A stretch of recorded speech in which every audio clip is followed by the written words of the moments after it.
चंद्रपूर नावात चंद्राची शीतलता असली तरी उन्हाळ्यात इथं सूर्यदेव आग ओकत असतो। आता तर लोकसभा निवडणुकीमुळे राजकीय वातावरण आणखीनच तापलंय। एकीकडे शेती तर दुसरीकडे उद्योगांचा जिल्हा, घनदाट जंगल, ताडोबासारखा जगप्रसिद्ध व्याघ्र प्रकल्प इथं आहे। शिवाय कोळसा खाणी, सिमेंट, ऊर्जा निर्मिती उद्योग ही चंद्रपूरची ओळख।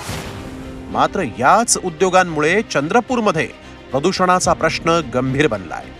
शेतीबहुल जनता असली तरी सिंचनाच्या सोयी नसल्यातच जमायत। घनदाट जंगलामुळे वनाधारित उद्योगांची वाढ ही आवश्यक होती, मात्र त्या आघाडीवर कासव गतीनं कारभार सुरू आहे।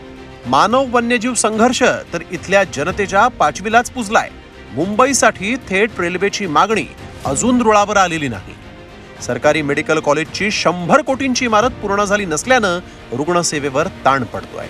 चंद्रपूरमध्ये यवतमाळ जिल्ह्यातल्या 2 विधानसभा मतदारसंघांचाही समावेश आहे। हा मतदारसंघ भाजपचा बालेकिल्ला मानला जात होता, मात्र सध्या तिथं काँग्रेसचं राज्य आहे। 2009 मध्ये भाजपचे हंसराज अहिर इथून दुसऱ्यांदा निवडून आले। त्यांनी काँग्रेसच्या नरेश पुगलिया यांचा पराभव केला।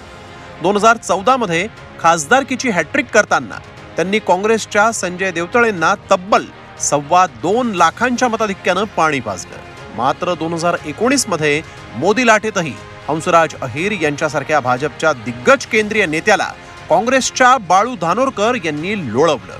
शिवसेनेतून काँग्रेसमध्ये आलेल्या धानोरकरांनी अहिरांचा 44,000 मतांनी पराभव केला। विधानसभेचा विचार केला तर इथे भाजपचे 3, काँग्रेसचे 2 तर 1 अपक्ष आमदार आहे। गेल्या वेळी बाळू धानोरकरांच्या रूपानं महाराष्ट्रातून काँग्रेसचा एकमेव खासदार विजयी झाला होता, तर त्यांची पत्नी प्रतिभा धानोरकर वरोरा मतदारसंघातून आमदार झाल्या।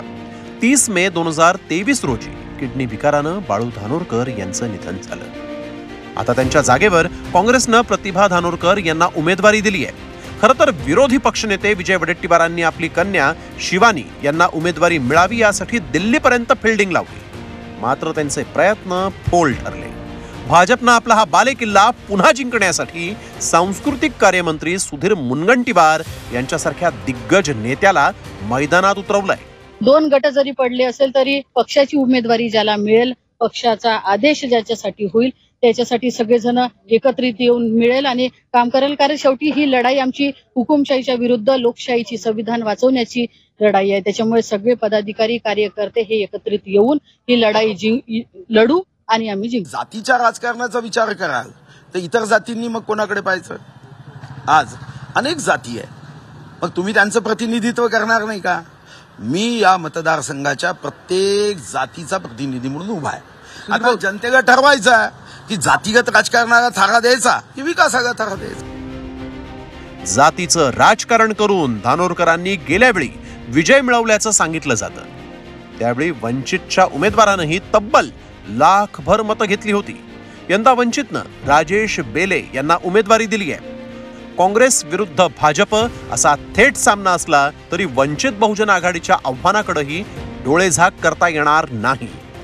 1952च्या पहिल्या खासदारकीच्या निवडणुकीपासून हा मतदारसंघ जातीनं आणि धर्मानं अल्पसंख्य खासदारांना निवडून देण्यासाठी प्रसिद्ध आहे। 2019 मध्ये याचा अपवाद झाला। यंदा काय होतं हे बघणं महत्त्वाचं ठरणार आहे। आशिष अंबाडे, झी मीडिया, चंद्रपूर।